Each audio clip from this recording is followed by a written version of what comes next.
just have a knack for this and you're so good at it and you've just been doing it. And passionate. More passionate. than anything, I'm passionate about it. The makeup industry has grown phenomenally. How do I know which is the best moisturizer? Exactly my point. You're getting a moisturizer for 5,500, for 3,500, for 500 and for 500 also. You have to be good at what you're doing. Secondly, your photography skills have to be even better than what you're doing. It's good to have somebody guiding you, but it's also very important to take interest in that. For 5,000 rupees a month also, if you start with, 10 years down the line, you'll have some chunky money with you. A lot of women get this money in cash also. Investments up to 50,000 rupees a year per PAN card can also be made in cash. Let your money make money. Let the power of compounding kick in and let it grow.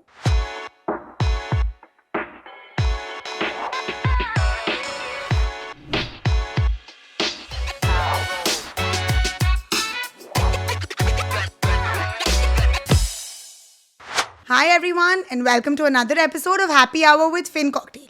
Today we have someone very interesting with us. She's a dentist turned into a makeup artist and she's made a big name for herself in the makeup industry in a very short span of time. Please welcome Aafreen Petiwala.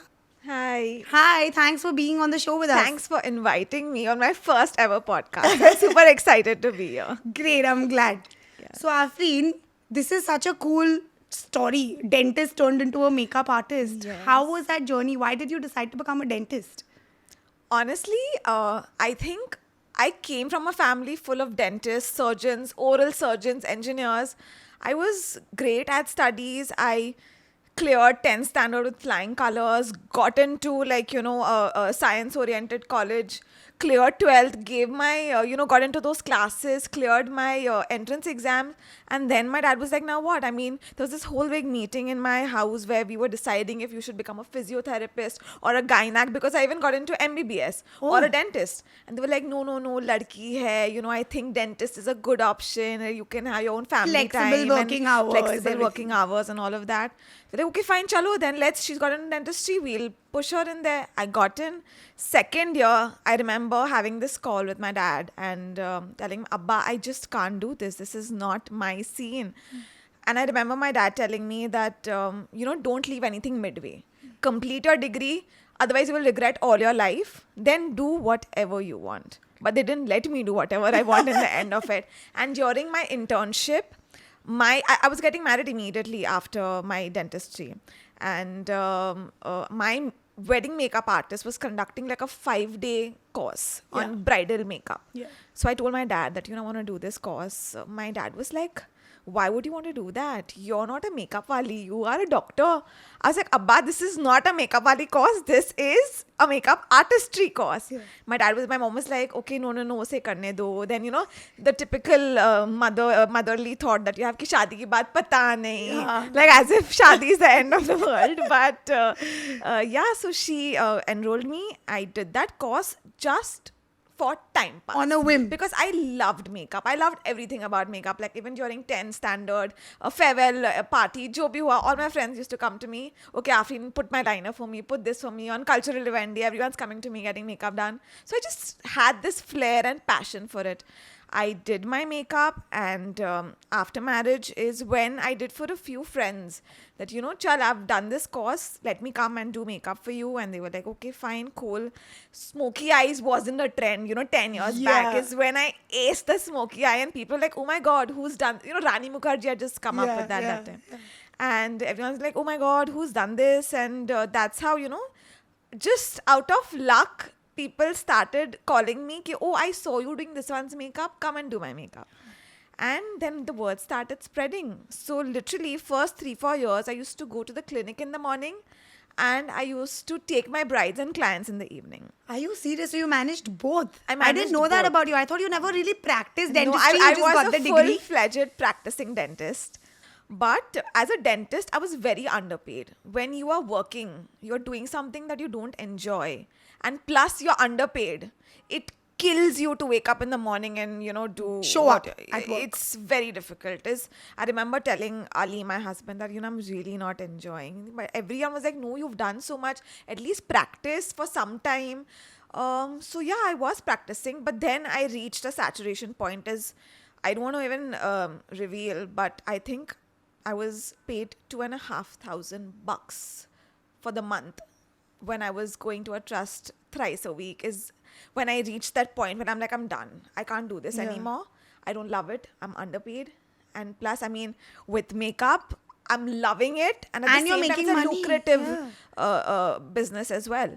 So is when I gave that up completely. And I've been doing makeup since then. So how many years has it been? 10 years now. 10 years. Wow. Yeah. And did you ever decide to get like a professional course after that, or this has just been something that you're really good at and developed a For flair almost 5 to 6 years, I didn't take up any course. With my own, practice, experiences, mistakes, I have learned.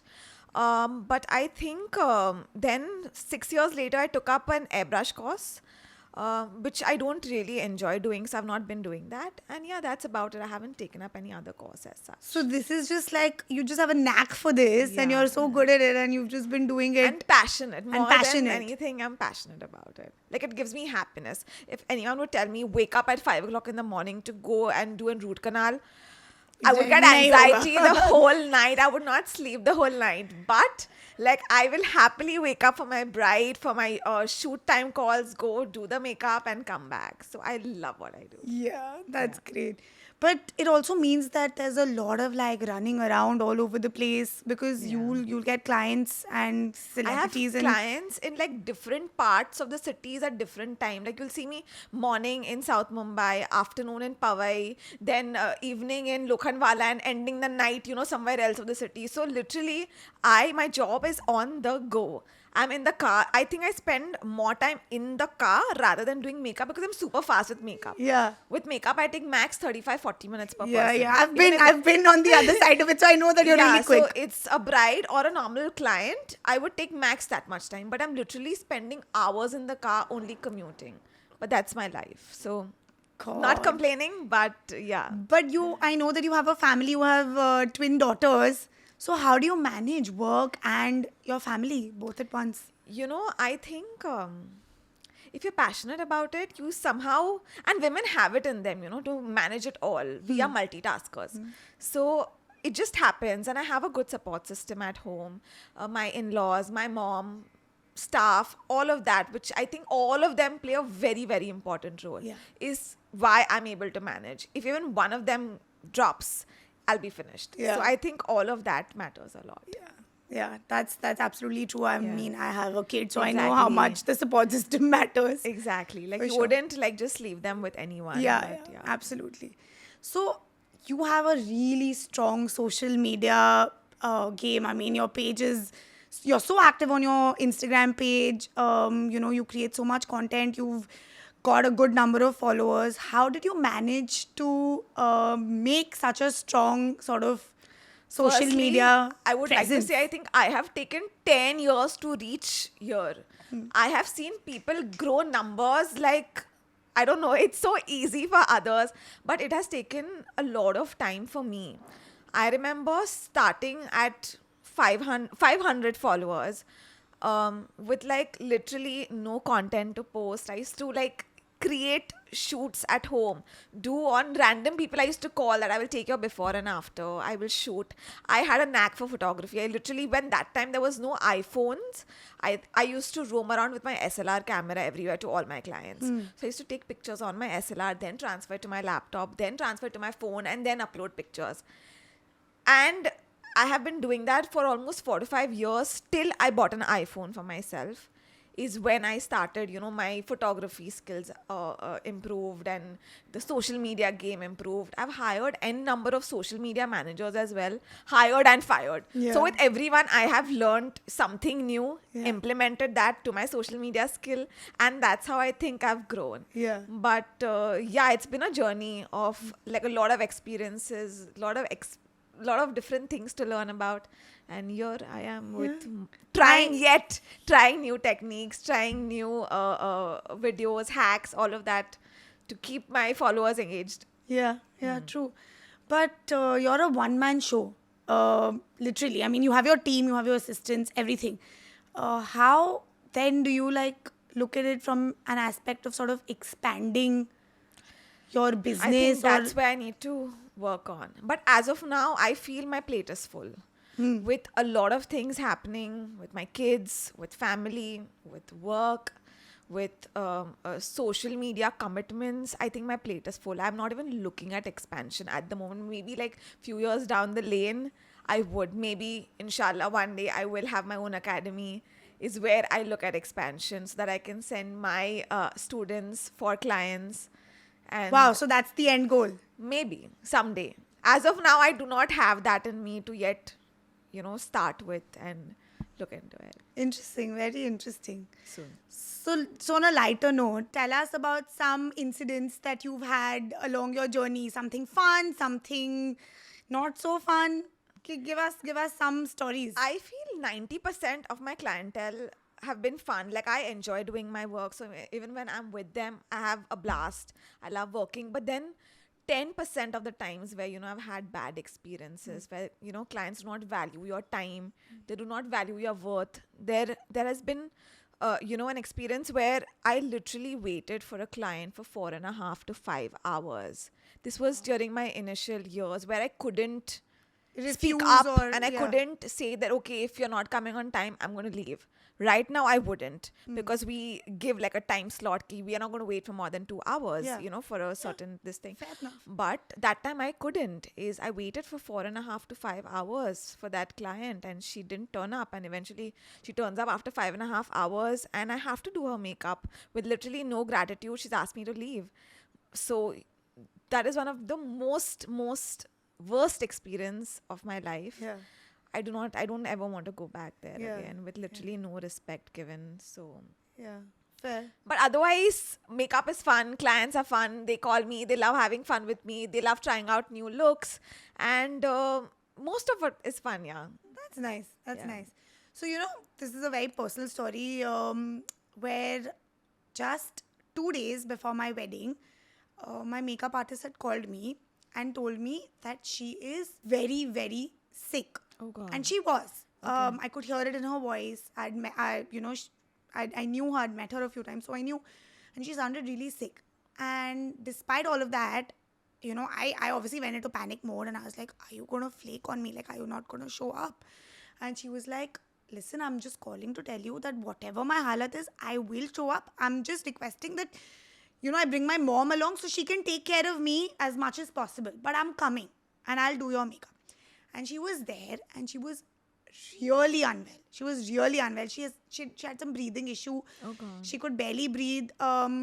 It was really bad, and I felt so bad to put her through that because of but me. as But a- I didn't have an option because it's not like somebody is available last minute. Yeah, you won't to sort get of do this. anyone. This was 2 days before my wedding. But this has happened with me as well. Like, as a makeup artist, we cannot ditch a bride last That's what I was moment, going to right? come to. That I how have do you taken- take care of these situations? I have. There are days, I had a severe stomach bug. I have taken an IV in the morning, and I've told the doctor, do whatever you want, but I just have to be able to stand in the next 2-3 hours. I've done that, and I've shown up for my bride, and I've come back and crashed. But there was just once where I had to, can on a bride, is when I got COVID just after COVID. Is that risk I couldn't take. Yeah, of So I course. had to tell her that, I can't make it. I'm really sorry. But of course, I gave her a few options. I spoke to a few makeup artist friends, and we somehow managed it. But otherwise, It's you hard have to show be up. in that position, right? Where you're always expected So I'll to even show tell up. you, like, of course, I have a team of assistants and helpers working with me. They will not show up if they are sick. But no matter how sick you are, you have to show up. Yeah. So I'm literally like a dead duck in the car, like lying down. There I have to just show I am completely fine. I'm Okay, here to yeah. do your makeup, and within half an hour I'm back in my car and dead again. Yeah. So that's how it is. But that's life, and that's the career you've chosen. And Yeah. oh, I have one more incident. Yes, tell me, please. This is very important. So just when we were talking about something like this with my family, my sister-in-law asked me that if some emergency takes place and you have a bride, what do you do? What will you ever do? I said, till now I've showed up. I mean, I don't know. And just after a month or two, my grandmom passed away. This was at 5 o'clock in the morning when she passed away. I had 3 clients that day. And I literally, the first client I requested, it was just a fashion week show. So I requested to her that, listen, I really can't make it. Is it okay? She was like, it's absolutely fine. Second was a bride. I have requested to her that please can I come in a bit earlier because I need to make it back in time before my grandmom's last last rites and rituals. She said sure. So she's gotten ready 2 hours earlier. I have gone there. I've shown up. I have tears flowing down my cheeks, and I'm literally doing makeup on the bride. And she's just looking at me. She's like, I'm feeling so bad that I have to make you go through this, but I don't know what to do. I said, just thank you that you agreed to get ready earlier. This is all that you can do, and I really appreciate it. But I remember, and that full week was a hardcore, hectic bridal week for me. But I have shown up, irrespective everywhere, and I've done my job, come back with tears rolling down my eyes, and I've done it. So I think it's hard. I feel like you have to be very resilient mentally also. Like today, if I need a day off, I can take it. Yeah. But for me, I can't. Yeah. I can't. Yeah. It's really difficult because in the minute you end up canning on someone, last minute is people will start talking about you as well, to tell other people it's about that your this image person as well, right? I mean, people are always going to be very quick to comment on everything. Work ethic. Exactly. So yeah, I know. I understand what you're saying. So I have shown up everywhere, no matter what. Wow. And I'm scared of the future of God forbid if something happens where I'm just not able to, what will I do? Yeah.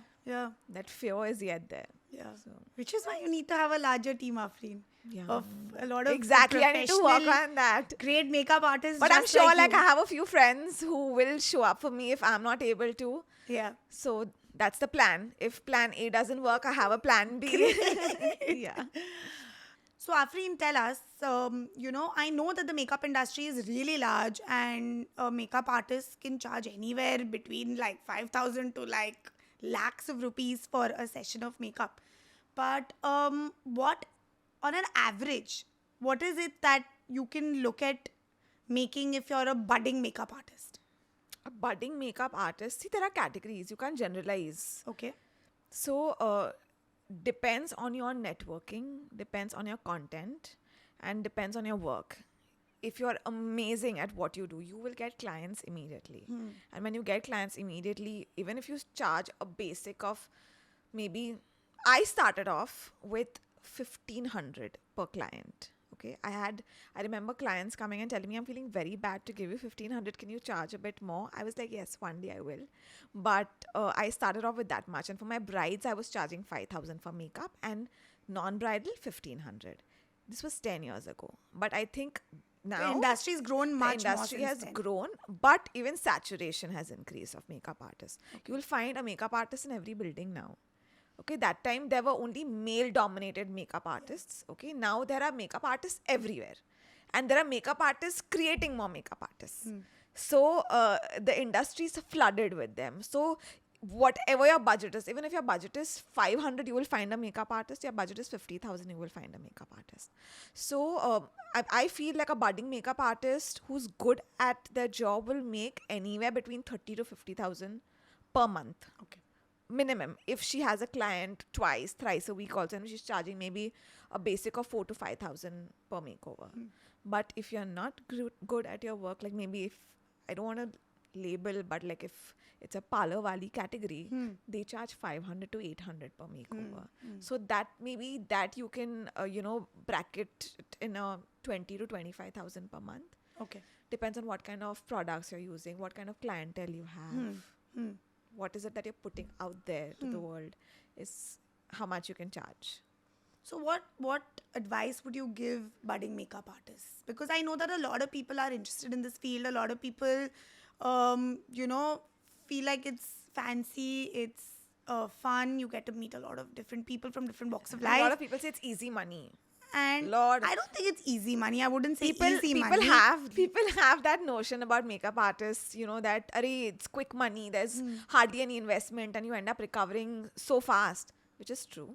Because the cost is not that much as much as... Exactly. Maybe a budding makeup artist, what I would give them an advice on would be, firstly, of course, your skills you have to be good at what you're doing. Secondly, your photography skills have to be even better than what you're doing, I feel. Because people are, I have seen so many makeup artists work in person, which which looks trash. But on the page, It it's looks looking amazing. beautiful. And I'm like, how? And that's the amount of filters Editing and and editing filters. and the photography and all of that, which makes a lot of difference. Which people, when your followers are looking at it, are not looking at your work, but they're looking at the photographs and booking you and giving you more business. So yes, if you want, I mean, that's not the wrong advice that I'm giving, but you have to be very good at photography and of course your work, and invest in good products is what I would say. Like maybe your kit is smaller in the beginning, it's fine, but invest in the right products, lesser products, but good products. Nice. You mentioned that you never really took a makeup course and you had a flair for makeup and you learned it on the go by No, doing. I did take up a 5-day course. Yeah, but not. I did learn the basics. I know, from but there. I you think didn't it's like where go I to a got- makeup school. Yeah, I didn't. Or something of that sort, which a lot of people do these days. Yes. What do you think? Is it really important to learn it professionally like that, or just having a flair for it will do? Having a flair for it is very important. I'll tell you, there are 2 ways to look at it. One is you're good at it, you get a course, or you don't enroll yourself in a course, doesn't matter, because you're good at it. You will eventually practice and you will eventually do on people and learn with time. Second, if you do not have a flair for it, you do need to enroll yourself, because you're going to need that practice, the knowledge about the product, about textures, formulae, and lots more, which you will eventually learn in that course, which no one else is going to teach you with time. So no one taught me any of that. Eventually, I had to like go on YouTube and watch a few videos, but YouTube can't teach you hands-on practice. Yeah. I was lucky enough to get that practice, hands-on practice, before I started actually practicing on other clients.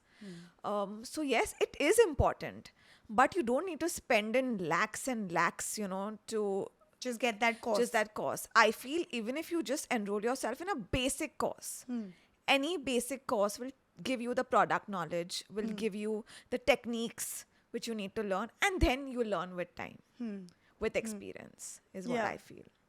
Because nowadays, like, academies are, I shouldn't be saying that. I might have my academy of my own maybe a few years down the line, but they are minting money like no tomorrow, like 10 lakhs for a 4-week course, and there's no 10 lakhs for a 4-week yes, course. yes. There's no limit. And this to happens abroad or in India? it. In India, abroad, everywhere. Wow.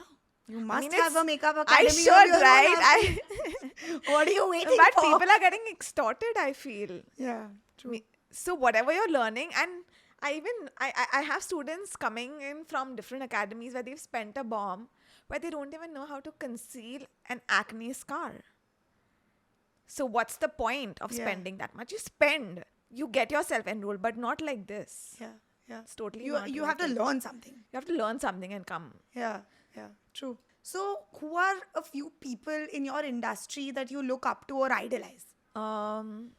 Firstly, I really look up to Namrata Soni. I think her work is fab. And she's kept up with time and trends. Yes, she's kept That's up with one thing, trends, because and she's been she around has- for so long. Yes, yes. And one more person from my industry I look up to is Ritika, hairstylist. Okay. I have seen her grow from the beginning, and I have so much respect for her. I can't tell you. She has been a trendsetter when it comes to Indian hairstyles. No one can beat her there. And she's amazing. She's so hardworking and so down to earth. I have immense respect for her. Seriously. More than anyone in this industry. Wow. Yeah. So, Aafreen, the makeup industry has grown phenomenally. And I mean the product, makeup products, skincare products. It's grown phenomenally in the past, I would say, 10 years. It started with, Kylie Jenner, the celebrity sort of... Fenty, Rihanna. Yeah, Fenty, Rihanna, all of that. And now it's, even trickled down to Indian celebrities launching their own brands. Like Deepika has one, Katrina has one. So where do you really see this industry going? As of now, I feel there's oversaturation of products in this industry. If I want to buy a moisturizer, how do I know which is the best moisturizer? Exactly my point. You're getting a moisturizer for 5,500, for 3,500, for 1,000, and for 500 also. How do you know? The product, the content, the ingredients is Similar. almost the same. So I have a very close friend of mine. Dr. Zara, who I go to, she's always told me that whenever you're paying the price, you're paying the price for the branding, for the overheads. So I feel with so many products in the industry now, the customers are confused as hell. They don't know what to do. They are just like literally true, because whatever influencers are uploading is people are going and they're buying. That is what is actually happening. There are just too many It's true, products. but what else to do and who else do you rely on? Because Aafreen, I look at a lot of your reels and the products you use and I tend to buy them. Yeah. You know, so I know you personally, so I kind of trust what you're putting out there. But for the layman, for somebody who doesn't have too much knowledge, for example, if Saili is looking at like Deepika's line of products, she doesn't know if it's right for her, wrong for her, good for her, bad for her. See, but one thing maybe good- she's just one going to thing trust good the happening celebrity is- and buy the product. Yeah, but I think one thing good happening is now there's a product available at every cost your budget is lying with. If your budget is 500, you want something, you will get it. Your budget is 5,000, you will get the similar product at that cost as well. Yeah. So that is one good way to look at it. Ki now there's a massive inflow of products in every range. Correct, but you know the right products because you know the formulations of the products. You know that this is similar to this is similar to that. Yeah, but a as layman a layman, wouldn't. I don't know. I don't know whether this cream and this cream are the same but differently priced. Yes. So I think it's so hard. It's getting difficult. It's very difficult. But there are a lot of websites and there are a lot of pages which you should follow where they tell you that this is a dupe of this product. This is a dupe of this. So if you don't want to buy this, you can buy this. Yeah, we interesting. can list that down below Yeah, and they of can course. definitely go there and check it out. Of course, that'll help a lot of people watching Yeah, this. totally. Definitely. You know, if you want to buy a Charlotte Tilbury Hollywood filter, but your budget is not 3,500, you can definitely go in for an Elf Cosmetics Halo Glow wand, which is going to cost you Much cheaper. half the rate. Yeah. Very Like a interesting. Clinique Moisture Surge is for 3,500. I absolutely love that product. But everyone is not going to be able to afford that. Yeah. So you can definitely buy like a product like a Moody or even a kind which is Meera Kapoor's gel-based moisturizer. It's beautiful. It Okay. feels so good on your skin. So of course there are Options and alternatives. and yes, alternatives for almost all products now, which is a good thing. Which is great. Which is Yeah. great. You just need to be aware of them. Yeah. Nice. So, makeup artists are freelancers essentially. You don't have a salary, you don't have a steady income like you would if you were working a full-time job, a 9-to-5 job, a corporate job. In that case, how do you really manage your money? How do you manage to sort of save, invest, take care of your finances? Do you have the time? Yes, I do remove that much time to do that. So I think as a makeup artist, we call it season time. When there's season time is when we make our money, our real money. I think we need to save that money. I think a makeup artist or any person will know what their monthly expense is. Calculating that into 12, keep that aside, whatever you're earning in that season time. Rest is what you can use to spend in the other months that you're not earning. Sure. Is what I used to do initially. But touchwood, I have reached a stage where like I do have season time as well when it comes to brides, but I have worked throughout the year when it comes to shoots and Events editorials and and stuff. events and a lot of things. So we have something coming up every day if you're spreading it everywhere. But people who are only bridal makeup artists, they know they have a season time. So they have to be very careful with their finances, with their savings. I do have a financial advisor and I do invest my savings in mutual funds, SIPs. Do you take interest in that or do you have somebody else managing that for you? I do not have any interest and I do not even have knowledge about it. Like you remember Niyati, me meeting in Kashmir, okay, please tell me the F of finances. I don't know anything about financial planning. So everything he does for me because I do not come from a commerce background. I come from a science background. I've never done any of this, but with time I am learning now. So I was a Yeah. person who didn't know anything about it. Yeah. But now I'm learning. It's good. It's great never to have too late. No, I mean it's great to have a financial advisor in this case because if you not come from the background where you've not learned finance all your life, it's good to have somebody guiding you, but it's also very important to take interest in that because otherwise, if you're just going to entrust your money to somebody and just be like, do whatever you want, it might not be the right approach. Yeah, You also need to right. know where that money is being invested.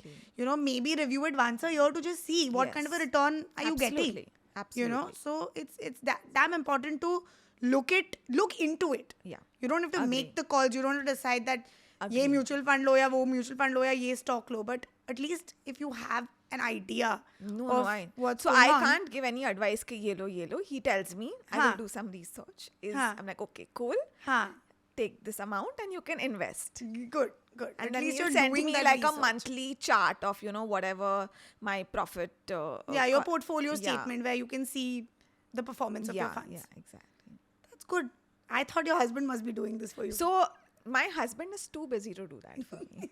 So I need to have a financial advisor for that. So he does all of it. Yeah. He does his own, but he doesn't have time for me to do this. And he's like, who's going to take your cheche? Forget it, you please. Give it to this person. And he does it for me. Yeah. But he's doing a fabulous job. I've been investing with him since almost 5 to 6 years now. And he's giving me amazing returns. I'm very happy with him. It's great because a lot of people come from, non-financial backgrounds. They don't do anything with their money. Yeah. Either it's just lying in the bank account or it's just being spent. Yeah. They're very lazy to manage their finances. And this is something that we've seen across the board. We've had so many people, call us up for consultations or just talk to us generally and be like, I'm like 40 years old and I have no savings. Oh my God. So I'm like, how have you reached this stage? Even if you invest a couple of thousand rupees a month, Yeah, exactly. 4,000-5,000 rupees a month also if you start with, you're still going to have... Maybe 10 years down the lane, you'll 10 have years, a nice 10 chunk years with down you. the line, you'll have some chunky money with you. Yeah. So it's very important. I learned that 5 years after I started making money. Like initially, I didn't know what to do with it. And Yeah. I was like, okay. I mean, I used to feel whatever I'm earning, I used I'll to spend. I'll spend. Yeah. I've spent it. Huh. Is then I reached a point where I'm like, okay, now I don't want to spend. Like, Yeah, touch wood, I have everything. Now what? Now I want to invest. I Yeah. want to grow. Is when I started doing this. Great. Yeah. So do you have any questions that you want to ask us? I do have a question. I know personally a lot of women, and I know there are yet a lot of women out there who are yet dependent on their husbands or their fathers for their pocket money. What advice would you give them, to have a sense of their own money? If they have something of their own, how would they invest? How can they have their own money? So that they don't have to ask someone else for it. So I believe that, most women who get that pocket money are housewives. Now, they don't have another source of income. But traditionally, if you see, women have been great at managing money. It's just that, now we're talking about it from an investment perspective. I'm talking about it years ago when all our, dadis and pardadis would get a certain sum every month and they would run the entire house with that money. They would plan for the groceries. They would plan for, giving a little bit of money to each of their children. Yeah. Just as fun, like jaake ye kha ke aao, ye candy leke aao, whatever, So women have been great at managing money. Somewhere along the line, that never got translated into managing investments. And I feel like what women who get a certain amount every month should be doing is that they can look at investing a small portion of that amount. Now, we all know that with mutual funds, you can even invest with 1,000 rupees. So every month, if you're getting a certain sum, you take 10% out at least and invest it rather than leaving it in your cupboard as cash locked. Just make sure that you take some small amount and start investing it on a monthly basis.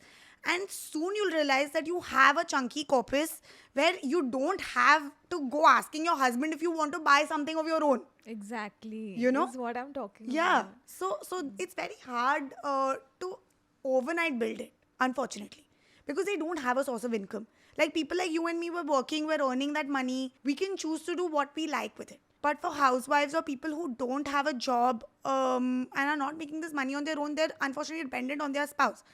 But the only way to get out of this rut is to start investing it. Because only if you invest, you'll allow your money to make you money. And this money is going to make you money by just sitting and doing nothing. Exactly. It might take a few years to show that result. But at least 4-5 years down the line, you'll be in a situation where you don't feel as financially dependent on your spouse and you don't feel the need to sort of go and ask, give me this money because I want to buy this or that. So it's a process. Unfortunately, it's not something that will come overnight. It's not something that can just happen and you'll change that sort of thing for yourself. It is take a going to few take time. It years. will take years, but starting is the main thing. Yeah. A lot of women get this money in cash also. They don't get it as white or in their bank account. But investments usually can be done only with white money. But investments up to a certain amount, like 50,000 rupees, investments up to 50,000 rupees a year per PAN card can also be made in cash. Oh, This really? I didn't know facility is that. available especially for the rural India, where farmers, a lot of people in tier 3 cities where they don't get a white money, they don't even have bank accounts. They can still invest in mutual funds by just depositing that money to the mutual fund house, but there is a limit on it. There is a cap on it. Per year. Per year, 50,000 per PAN card. Which is yet great when it Which comes is to good. savings. If you're ending up investing 50,000 plus you're going to get profit on that, and then Yeah, you might make some return on that. Yeah. So, and that'll only keep growing with time. So these are a few things that people can keep in mind and take advantage of, rather than just letting that money sit idle, in your cupboard. It's in fact, when you leave it in your cupboard, that money is not just not growing, it's degrowing, because inflation is eating into it. Every year the inflation is at 6-7%, probably higher, and your money is eroding in value. Today you can buy a certain thing in 100 rupees. Next year thousand. you can't We buy don't it in know. 100 rupees. You'll have to pay more to buy it. Yeah. So inflation is literally eating away your money if you're letting it sit in your cupboard. So my advice would definitely be to start small, but start somewhere to get that sense of independence, to get that sort of, let your money make money, let the power of compounding kick in, and let it grow. And then you can be in a situation where you won't be so dependent. Yeah. So just the last question to you, Aafreen. What are some trends that you're seeing in the makeup industry that we should be looking out for? Minimalism is what we're looking at for the next 3-4 years at least. The no makeup The no look. makeup look, which people, are ready to spend a bomb to look like themselves, which is very important. I think makeup shouldn't change the way Yeah, you look. yeah. It should just enhance your features. Absolutely. Is what I believe in. And I'm known for my minimalistic makeup skills. Yeah. So I feel that's what we're looking at the next 3-4 years yet. Then we don't know. Again, trends will change. And Again, I think people it's a want to very look a little- dynamic industry. There are trends that are like changing so often. Yes. And you just have to like... Every 6 months you'll see something new coming Yeah, in. But yeah. I think this is there to stay for a bit. Yeah, the minimalistic look. Minimalistic look. Yeah, but it just reminds me of this story that it happened to me personally, where I've always been the sorts to do my own makeup. However it turns out, I like the way I do it. I don't like to get it done usually. Yeah, a lot of people I are. got it done for my wedding, of course. Now those are events that you get professional help, but for small things I do it myself.